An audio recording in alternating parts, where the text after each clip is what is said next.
What is up, everybody, and welcome to the Mentors Collective on Entrepreneurship. On this show, actually this week, I'm doing basically a whole segment on passive income. I love the idea of passive income. Everyone else does. However, the misconceptions behind it and how it works are so misconstrued. So I'm doing something pretty unique. I'm bringing people on who are basically executing different areas of passive income to come and teach you what they're doing, how much work actually goes into it, and maybe you can replicate their methods on your own. On this episode, we're talking about YouTube automation, and I have one of the foremost experts on social media right now on that. His name is Caleb. He's 19 years old. He's got an awesome story, and he actually teaches people how to do this on his own too. Without further ado, Caleb, thank you so much for joining me. I know you're going to offer a ton of value to my audience.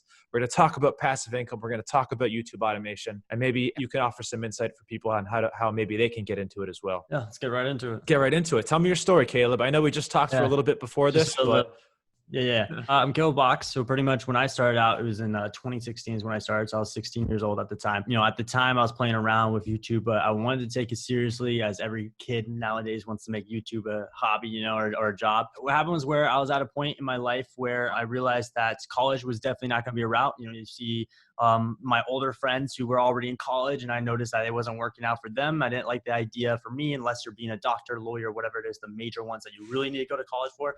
For me, I just knew I was just going to end up in a lot of debt. And I saw my friends try to get out of college and get a job. Didn't work out for them. They couldn't even get a job. I'm like, okay, I don't want to have $30,000 debt, can't even find a job. So I knew that wasn't probably going to be the right way. And so for me, looking at YouTube, I was like, okay, how can I make this work for me? And so I started with like $200 left in my bank account from like fast food jobs. I ended up quitting and everything. And I decided to go all in with YouTube. I was going to find some way to make it happen for me. And so what I did is when I went on YouTube and I started watching different YouTube channels and studying different YouTube channels, and one YouTube channel popped up that got 1 million subscribers in just about 90 days. So it went from like 0 to 1 million. This guy was like really killing it. I'm like, okay, I got to figure out how can I get in contact with this guy and learn from him. He was live streaming a Q&A, and I was just like, okay, this is perfect. So, obviously you can donate money in a Q&A, and then they can see it. It's like a super chat thing. So I went ahead and donated money to him, and I donated my last like $200 just to get his attention, because no one's going to donate $200, right? So that was going to get his attention. And my hope was that through that, he was going to go ahead and get in a quick call with me. So in the donation text, I'm saying, hey, I would love to get in a quick call with you. This is my last bit of money. I just want 10 minutes, 15 minutes of your time. That's all I need, right? So he went ahead and was like, all right, fine. It's like, why would you do that? It's $200, might as well. So we hop in a call right after his stream, and I broke down everything. I was like, look, I really want to make this work. I see that you know what you're doing. How do I get the knowledge for myself? I'm willing to work for free. I'm willing to edit your videos. I'm willing to do whatever it takes just in exchange to learn YouTube, and make it full time for myself. So, obviously for him, it's kind of hard for him to turn down in exchange for free videos being edited. You know what I mean? That takes him maybe, $50, $60 at least to pay someone to do. He can get it for free and just teach me, get in a call with me every day. So he was like, all right, down, like, let's do it. So I ended up working with him, and I would make all these videos for him, and then we would post them and it would go viral. He would teach me all the little things about it. He then was so impressed by my work ethic that he ended up adding me into a group conversation with a lot of other bigger YouTubers. And so today I'm still connected with a lot of them, but today they're some of the biggest YouTube stars. Like one of them in the group conversations was Mr. Beast. So Mr. Beast now has almost 40 million subscribers. At the time, he only had like 800,000 subscribers. So we would get in daily calls with all of us back in like the end of 2016, and always talking those conversations every day about YouTube. How can we do certain things? How, like, studying little details that I never even thought about doing that just made the biggest difference. And so that's where I really developed my craft. And then after video, you slowly become kind of a master at it. And so that's how I kind of got started. And then I slowly started to learn from these other guys, and we started to figure out a business model called, YouTube automation. At the time, it wasn't called that. Later, me and a few others decided to name it that for marketing. But at the end of the day, what it is where you hire people to really do the content for you, and it creates passive income. Just like a business, you hire people one day, get a team underneath you. It can kind of create a level of passive income for you, maybe only needing to work 3 hours or so a week to, oversee it. And so we got up to that point. We used every bit we could of money to go ahead and risk it and put it on these different content team, train them up and give them education on how to do exactly what I did when I started out and when I reached out to a YouTuber, and train these other kids how to make videos. And then they made videos for us. So we pretty much ended up outsourcing it by education. And then we used that additional money to keep, upgrading our videos. And so eventually started making like $10,000 a month from just one YouTube channel. And I only had to work like 3 hours a week on the YouTube channel. And so eventually I was like, okay, I can duplicate this. So I would keep duplicating these different YouTube channels, eventually create so much income streams. And you have the free time to do it now, and you have the money to do it because you have this business model where you can just hire a team to just do it. And so when I realized I was onto something, then slowly over time, 3 years later, now I'm like, all right, now I want to go out there and teach other people how to do it and scale it that way. Because for me, the game now, like finance wise, I'm good. Like I'm chilling, I'm living a good life for my age and everything at 19. And so for me now, it's just the game that I enjoy of building YouTube channels and see it skyrocket. So for us, with our clients, it's like, okay, it just gives us a little bit of profit. For me, it's just, I want to see how big I can get this going. So that's where we are now. Love it. Love it. Absolutely amazing story. Now for YouTube, obviously the biggest thing is content. So I'm curious because I'm a content creator in a way, but I don't think I'm a viral content creator. I don't think I'm going to get 40 million subscribers on YouTube doing stuff like this. Can anyone create the content that's going to go viral? How do you find the talent? What types of videos do you guys create? So first off, I think there's a certain level of you develop it over time. Again, go back to skill set and just on knowledge, where you start to figure out who has the specific talent that can create a really enticing video and what team you can put in place to create it for you. And so you kind of have that gauge that you develop over time to figure that out. So for our team, that's kind of what it is. We train them up. So first we find someone that we see talent in, but we know needs more work, right? And we build them up, we train them up, we give them all the information they need to know, we train them up, we get in calls with them for the first like 60 days until they're really good at what they do. For the average person who's, obviously trying to do, let's say a face video, like a personal brand, something like that. A lot of that comes down to you to obviously get in front of the camera and talk to the camera. The thing that you can outsource is stuff like video editing. You can get away with that. When you think about it, if it takes you 3 hours or 2 hours to edit a video, if you can find a way to outsource that, pay someone to do that for you, that gives you 2 or 3 hours additional to make another video. And so when you look at it from that angle, it's just a scalability perspective. From an algorithm standpoint, how do I grow? How do I get to that point one day, 40 million subscribers, whatever. There's an angle to it where it depends on the vehicle you're in. By that, I mean the niche. And that really is important. So if you're in the entrepreneur niche, you got to look at what kind of views do you see in that niche. Typically, you'll see a max million viewed video on a really viral video, and it's hard to get to that point. So maybe you'll see a 500K view video, and that'll be the average, I call it average viral video length or like view count. And so you have to know that, engage, like if it's worth getting into based on your experience, based on your knowledge, or what you really want to do of finance-wise. One thing I do know is that there's things, and this is going really deep into YouTube, but there's a thing called CPM, this is how you make money. YouTube ad revenue is one of the bigger factors. But CPM is pretty much every 1,000 views, how much can you make, right? So every 1,000 views on average, you can maybe make $3, $4, okay? In the entrepreneur niche, I know that niche is very high. So that's like $20 sometimes. It's the highest one niche out of all of them. So when you really think about it, if you're getting 500,000 views, it's a low amount of views compared to maybe if you went to some niche, I don't know, like celebrity drama. Celebrity drama gets, millions of views, right?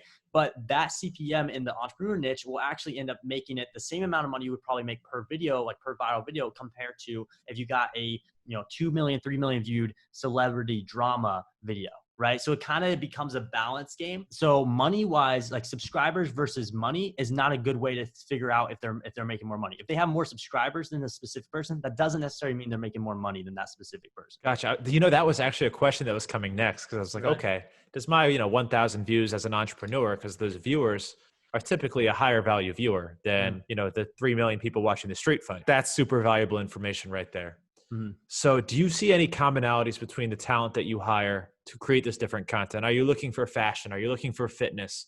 Are you looking for entrepreneur? Or is it just kind of all over the place? Or are you creating dog relaxation videos or music videos or meditation videos? Stuff that doesn't require a human presence. Sorry. Yeah, for us, most of our videos is like human-based, like commentary is what we call it, based videos. Just because we notice commentary, you can actually have a better connection with the audience and they keep coming back a little bit more often. And it's also just easier to get that monetized. So we usually go for that type of videos. I mean, for us, what I really try to focus on when it comes down to finding team members and everything is I really just try to look at like, how well do they take pride in their work right? And if they can get that work done on a specific deadline. Those two are the most important things. So if they try to slack off, especially if we just hired them, it's not a good sign. And so we have to move on and cut our losses, find someone else, right? And so I really like the, not even entrepreneur, but I like finding the ones who don't even realize that they're entrepreneurs, but they are entrepreneurs. Because those ones just have a different mentality. They're not yet developed in understanding to think like that. And so if you can come in there and almost be a mentor for them and teach them a little bit about how to think and how to look at the business world, they'll be so much more grateful to do videos for you and so much more grateful to work with you, because you're building a real relationship with your team. And this goes to any business. Like, this can be applied in any business principle. Like, building a team is going to be required if you want to make it past, like, 6 figures. You want to make the 7 figures, you have to have some level of a team. So it comes down to the CEO, the leader of that team, to know how to project the vision. Like, where are we going? How are we going to get there? Is everyone going to be able to benefit? Because if I'm saying, hey, let's get this channel to 1 million views because I'm going to benefit and you guys won't, no one's really going to be motivated, right? So you got to create compensations to motivate everybody in your team and give them a future. And that really like shines a light and helps them to keep pushing to do good content, and they'll create really good pieces of content for you. Awesome. So, me and probably a lot of people watching this are thinking the same thing, like, make me famous on YouTube. You've got the team in place, you've got the talent. What does that kind of plan look like when you hire talent, or the talent hires you? What does that compensation plan look like? And do you work with YouTube influencers on a contract basis where they can pay you for whatever it is that you've obviously been proven to do? Yeah. I mean, I've done so many different contracts. Totally depends on the level of work, because with YouTube, there's so many different types of work, and sometimes every person wants something different, right? So obviously we have to compensate based on our time. I know when I worked with one YouTuber, Preston, he has over 13 million subscribers right now. He hired me back in the day and I helped him with YouTube, and we got some viral videos going on for him. And so my job for him back when I worked with him was I would create the viral video ideas. I would then help out with managing the team, the graphic team, and then talking and speaking with the production team. Be like, all right, hey, this is the scene here. This is our, like, this is the following scene. This is what we're going to do here. We need to get, this item in. Like, one of the items we had to get was like a watermelon, a sledgehammer. Like, we did crazy dumb videos, right? So my job was almost the production, like, quality guy who would have to figure out, okay, we have to get this before we film. We have to get this. We have to manage that. And then I would script write the video idea, be like, all right, scene 1 is here, scene 2. It's almost like a movie, right? And then you just do all that. And so my main job was just that, organizing, managing the team, coming up with just the really viral video idea, and really paying attention to quality control. Super interesting. So, components of a viral video, I guess there's got to be a creative mastermind behind all of that stuff.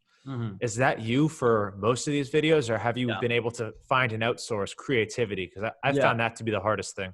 Yeah, I think for me, there's definitely a way to outsource creativity, but what I've noticed is that takes time for a person to develop that. And so it's your job as the leader to develop that in the person, but that can take you 4 or 5 months before the person finally gets it in their head to understand what to look for and what to pay attention to. So it's kind of where you have to take the lead of that until the person understands it. And then that person can then manage the channel for you at that point, because now they get it, right? And so it's a process. I mean, it's something that you can't do overnight. It's definitely something that takes some time. Okay, that's super interesting. So take me through the process of actually creating the viral video to promoting it, the tags. What are the important parts? The thumbnail, the tags, where you're sharing it. What are the components? What are the ingredients that go into making that video viral? So for us, we call it like almost an assembly line. So the way we have it set up is it starts off with the video idea. Obviously, we want to come up with a really good, enticing video idea. So we'll do a lot of research for the video idea. We'll go online, find maybe similar ideas that is working, and try to kind of make our own version of that. Because if it works, reality is it'll probably work for us if we make it better, right? So we try to go first off and try to find a viral video idea. Once we do that, then we'll go ahead and try to come up with the thumbnail first. Most people do the thumbnail last, and you can totally do the thumbnail last if you're a face person, because if it's a video that requires you to have the thumbnail last because you have to wait till you get to that point, then that's totally fine. But for our type of content, we always put it first because we can. And so what I usually end up doing with my team, I'm like, if we can't come up with a really clickable, clickbaity thumbnail for this video idea, it is just not really worth us coming up with it, like using the video idea. Like, the thumbnail in video idea is so important, because think about it from this perspective. When you're scrolling on YouTube, you're seeing so much competition, so many videos that you could totally click on. So if your video is not good, like from getting their attention to click on, then it doesn't matter if your video is the best video ever. When you actually watch the video, it really comes down to the clickbaity part, right? You have to first hook them in to click on the video in the first place. They don't know how good it is until they do that. So once they click on it, then what ends up happening is then they'll go ahead and watch the actual video. And this is where the next like key part comes into play, which is the script. Like, how can you create a script that's enticing? You don't want a script that bores people and makes people click off the video. So we always read through the script because we have a script writing team and everything. We always read through the script ahead of time. We're like, okay, does anywhere in this text, if I was in the viewer's perspective, we always do this with my team, like always think from the viewer's perspective, right? It's better to think from that than from your perspective, right? If I'm in the viewer's perspective, I'm reading this script right here and it says something here that makes me want to click off the video, delete it and remove it. Like, you want to try to make sure to keep people on hook. Every next 2 paragraphs, hook, hook, hook. So they have to keep watching until the very end of the video. That's the most important thing you have to do. Once you got the script figured out, then you can hire, the narrator to go in there, like an amazing voice, and just narrate it word for word and make it really enticing and enjoyable. And then you can send that off to the video editor. They'll put it all together and then you just upload the video. How important are tags? How important is posting frequency? How important is your subscribers? Talk to me about some of those elements. Yeah. So first of all, subscribers are not really important. I would say once you have like 5,000 subscribers, you're good. You know what I mean? It's one of those things where a lot of people think that you need a lot of subscribers to be successful. I've actually found it to sometimes be the opposite, which is sometimes why I end up selling these channels at the end of the day, because one of my channels, like Up Next, I got it up to over like 200,000 subscribers and then I sold it back in May for $35,000. So like these are sold like companies and you can sell a team with them pretty much. But the reason why is because once it gets to a certain level of subscribers, sometimes if the views aren't as like they used to be, it's because there's too many subscribers. So whenever you post a video, they aren't clicking on the video. And so sometimes it hurts the overall like performance later of the video. So I've noticed that like less subscribers is actually probably better to work your way up again. The more subscribers becomes a little bit more hard, to get attention. So subscribers is something to really pay attention to. And then the next thing is with tags. Tags are not as important as people make them seem to be. I mean, you watch probably a lot of like YouTube gurus, how to grow on YouTube, whatever. Tags is probably the biggest thing they talk about, SEO and stuff. SEO is definitely important, but I would say with tags wise, you do not want to put more than 10 minutes into your tags. Like I see people literally take an hour to try to come up with the perfect tag. It's not worth that amount of time to put into it. So maybe 10 minutes, go around. And what I like to do is I like to see what other people use in their tags with their similar video idea that went viral and just use their tags and make it better. Like that's literally all I do. I'm like, if it worked for them, why should I redo it? You know what I mean? So we do that with our tags. For description wise, description and title, I would say is more important than the tags, the keywords that's in those areas. So in the description, we like to do like 1 or 2 paragraphs and we try to put little keywords in there, but we try to make it where it looks like it's a normal like worded paragraph. So it's not saying like, oh, let's say we're making a Shopify dropshipping video. We're not going to say Shopify dropshipping, Shopify.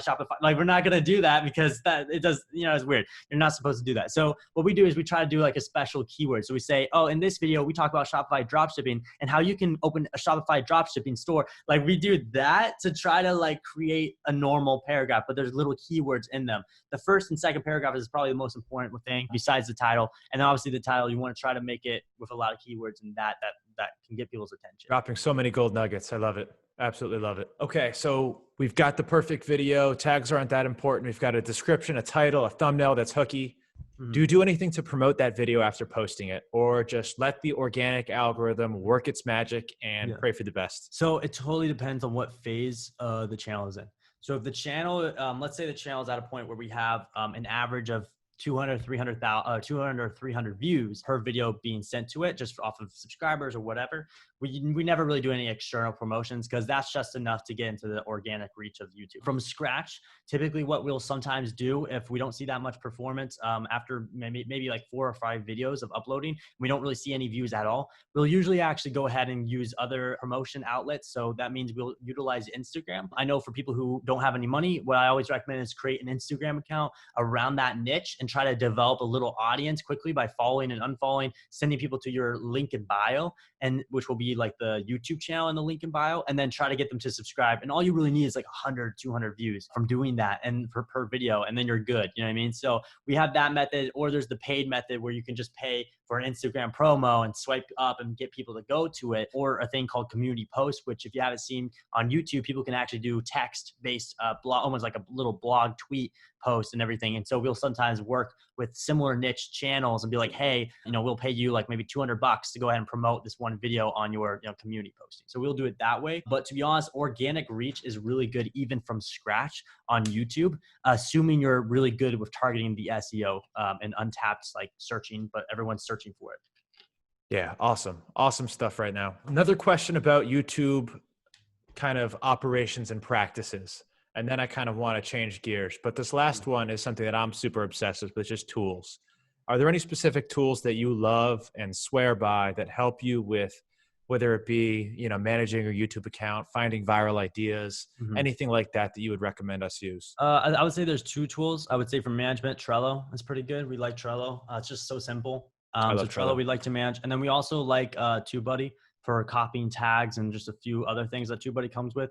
So those two are probably like really useful. Yep. I use both of those tools, Trello for all of my businesses for project management. And I have TubeBuddy as well in my account. Best like $20 I ever spent. Yeah. It makes things so easy. Okay. Now I kind of want to change gears and talk a little bit about the business aspect. So disclosure on one of my last companies, which I sold, it's called Instalete. And the company was it was an Instagram, basically growth and automation company. And, we were doing 60, 70,000 a month, I think at one point, had like 600 active customers. It was a booming and exponentially growing business. Overnight, boom, Instagram changes their algorithm, makes automation practically useless. We've then been able to pivot and go to manual growth operations. But overnight, the whole business changed, basically shut us down, went from 70K a month to 20K a month. I hated that my business was dependent on someone else saying that this is okay. And that scares the crap out of me for any business that I operate in the future. I don't know if that thought has run through your head, or is there anything that YouTube automators, YouTube growth people can look to in the future, or do you see it changing? So with YouTube automation, so there's different people that teach different things for it. The ones that I know they'll try to get like a quick sale from like a course or something, and it's a low key false advertisement, not giving them the full details of what's going on with YouTube. For example, people think when they hear YouTube automation, they're thinking a compilation channel. So they think that they can grab all these clips from different people's, sites or whatever, put it all together with no commentary, just editing it together, and then they're good. That's not going to really help you out. YouTube doesn't like that. So it's not best to do that. For us, like I said, we do commentary, we do that stuff. So we try to edit it a little bit. It's just, we do the safe route, and YouTube's not going to shut you down for something safe like that. So there's that element. Also, from just looking at the algorithm standpoint with YouTube, the only time they've really, really like changed their algorithm where things just shifted so much, like everyone got hurt pretty much, was in 2016, which was when I was in those calls with like Mr. Beast and all those other YouTubers, because in those calls during that time, everybody was like, wait, what just happened? The algorithm shifted. So everyone created like little mastermind groups at that time to figure out how can we crack the code, because now it's completely different and we don't know what's happening. Back in the day before 2016, YouTube was very much about quantity of uploads, right? Like you have to be consistent, daily, quantity, all that stuff. It was not so categorized based on clickbait.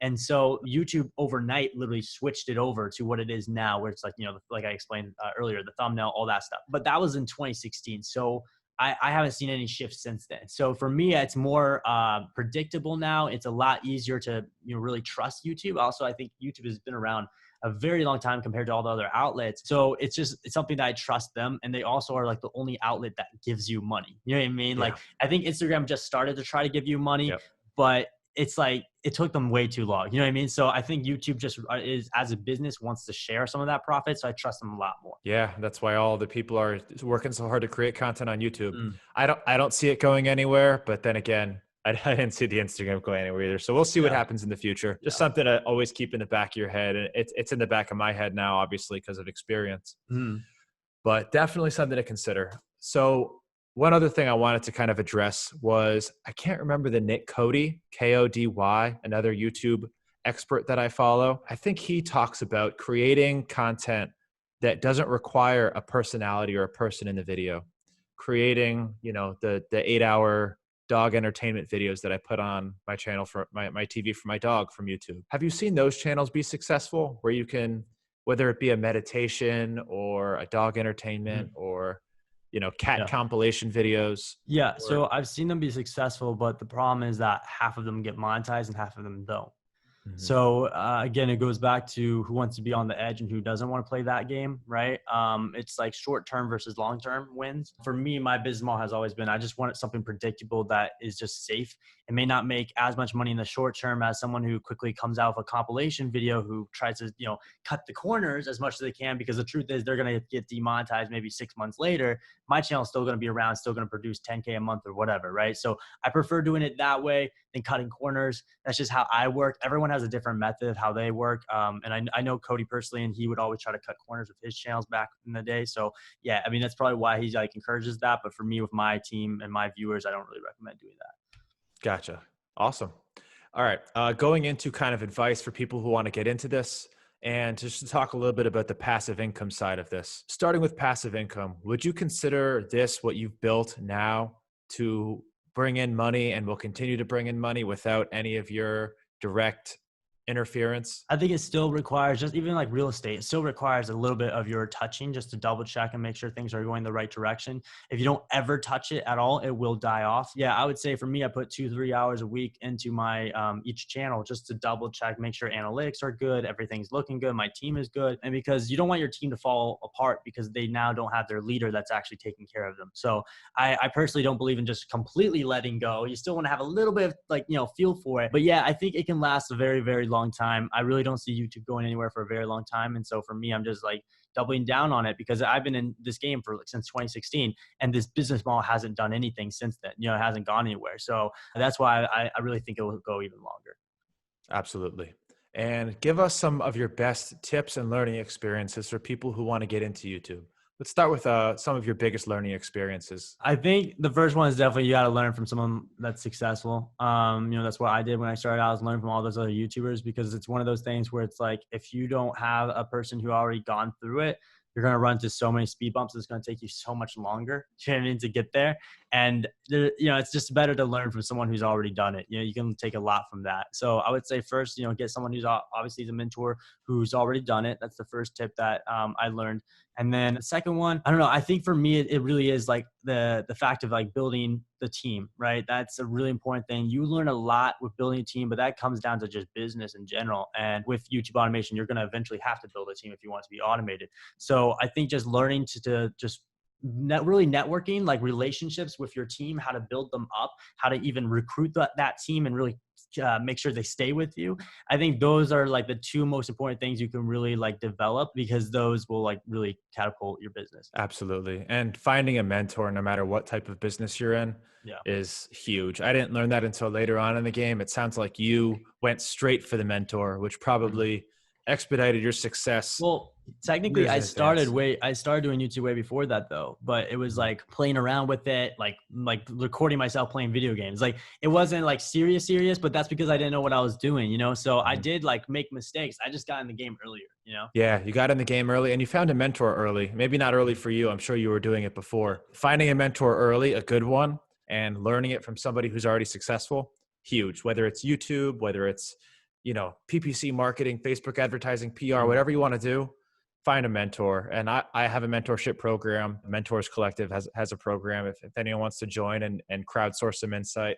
But super crucial for anything that you want to do and want to succeed on. With that being said, Caleb, is there any pearls of wisdom that you want to leave the audience with and let everybody know where they can find you and connect with you? Yeah, I mean, you can find me on Instagram. That's where we really connect with a lot of people because we like to direct message people and have that relationship. So you can find me on Instagram at Caleb Boxx, 2X's, Boxx, and with a C. Most people think it's a K, but it's with a C. So I'll that's link where you you. can find me.